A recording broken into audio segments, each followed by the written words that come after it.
Constance here from Cosmopolitan Cornbread. So today I'm doing a little bit of canning.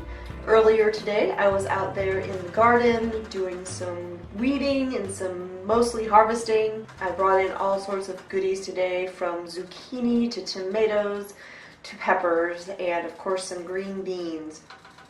So what I'm doing today is canning green beans. I don't want this harvest to go to waste, so I'll be doing all sorts of canning in the near future here. I've got tomatoes coming out my ears, which is fantastic. So I'll be making some homemade salsa, I'll be doing some tomato sauce and things like that. So today it's the green beans, and I've had a number of you talk about wanting to know how to can green beans, and it's really not that hard, you guys. If you have never done any kind of canning, don't let it be intimidating to you, because it really is a lot easier than you think. If you can follow any kind of basic recipe, follow instructions, then you can do canning. You really can. So these are the green beans that I'm going to can. I just got done preparing them. I washed and drained them, and then I went through and I snapped all the ends off. I have two different varieties of green beans. Some are stringless, some are not, and so the ones that were stringy, I removed the strings from. And they're all broken into about 2-inch pieces, give or take. Some are a little bit smaller, and that's fine. But right now I'm going to put these into hot jars. I have my jars already here in my my pressure canner. When you can green beans are not acidic, therefore they have to be pressure canned. Acidic foods basically can be hot water canned, but any non-acidic food, things like meat, they have to be pressure canned so that they get up to the right temperature to make them safe. So right now, like I said, I've got my jars in here already. I am doing pint jars. You can do them in quart also. I just find that pint is easier since we're almost empty nesters. It's just the three of us here. I don't really need quart-sized jars. If I'm cooking for a crowd, then I can just use more than one jar. It's no big deal. I just don't want anything to go to waste. So, so right now I've got my jars sitting here in water, getting nice and hot. I'm going to go ahead and pull one out. And my hands are clean and washed and everything. I just find that using the tools God gave you works a lot easier than pretty much anything else that you can buy. So I'm going to fill this hot jar with beans.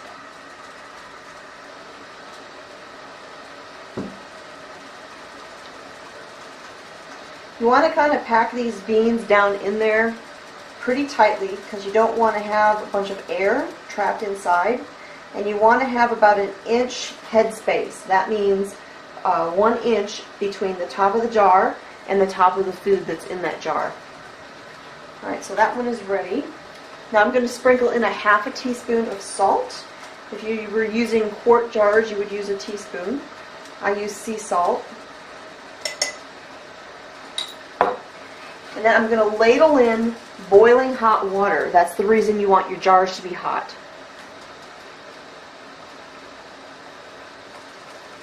And again, you're going to stop at the 1 inch mark.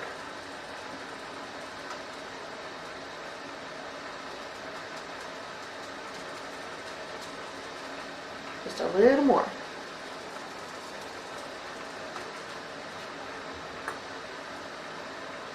Alright. So now I have the beans and the hot water in there, and I'm going to take this little wand, this little flat tool here, and I'm going to work it around the contents of the jar, and that's just going to let any air bubbles escape. I'm going to press the beans down in. Now, good.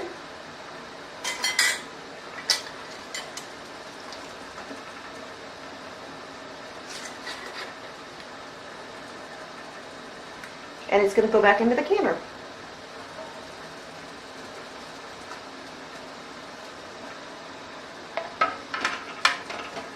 And I'm going to repeat with the rest.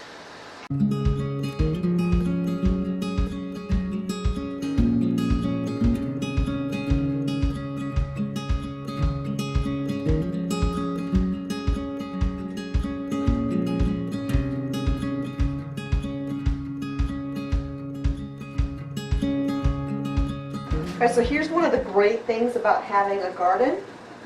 As I was finishing up with the jars, I got to the last jar and it had a little bit of space in it. So I just went out to the garden and picked a couple more beans to fill the space. So now I can finish up with this jar and get it in the canner as well. You can't get any fresher than that. Alright, so there we go. Last one.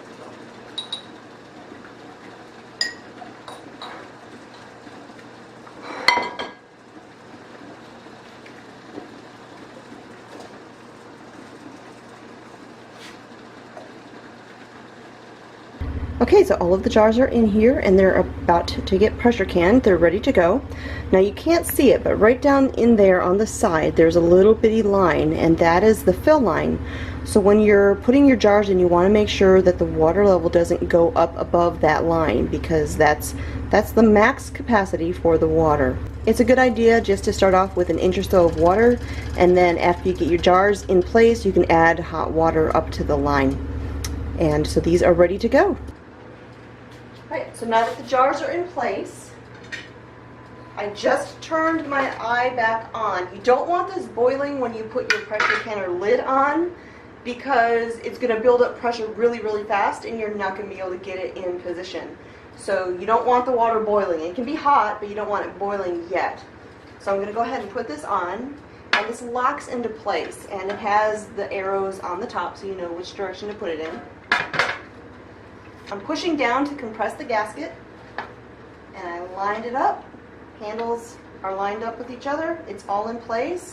I've got my rocker on where it goes. Now I just turn the eye all the way back up to high. I want to bring the water inside up to a boil, and that's going to build the pressure.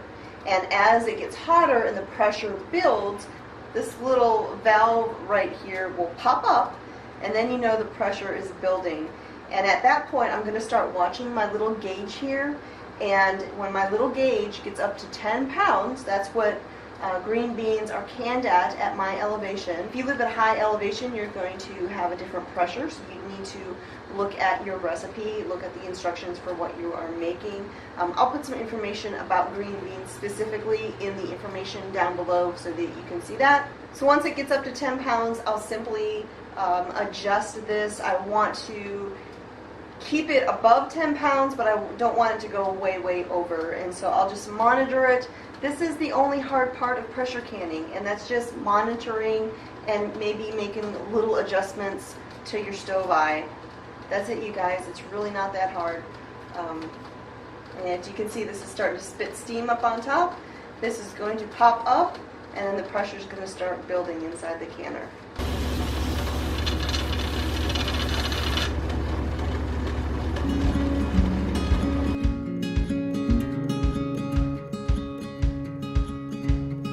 Alright, so it just passed 10 pounds, so I'm going to turn down my stove eye just a little bit to maintain it right at the 10-pound mark.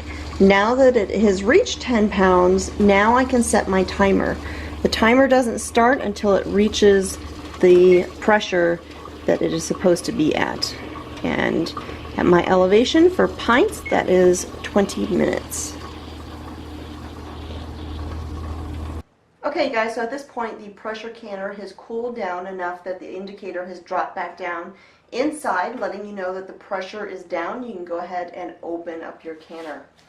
So again, just like I closed it, I'm going to open it the same way. I'm going to push down and turn, and then I'm just going to lift it up.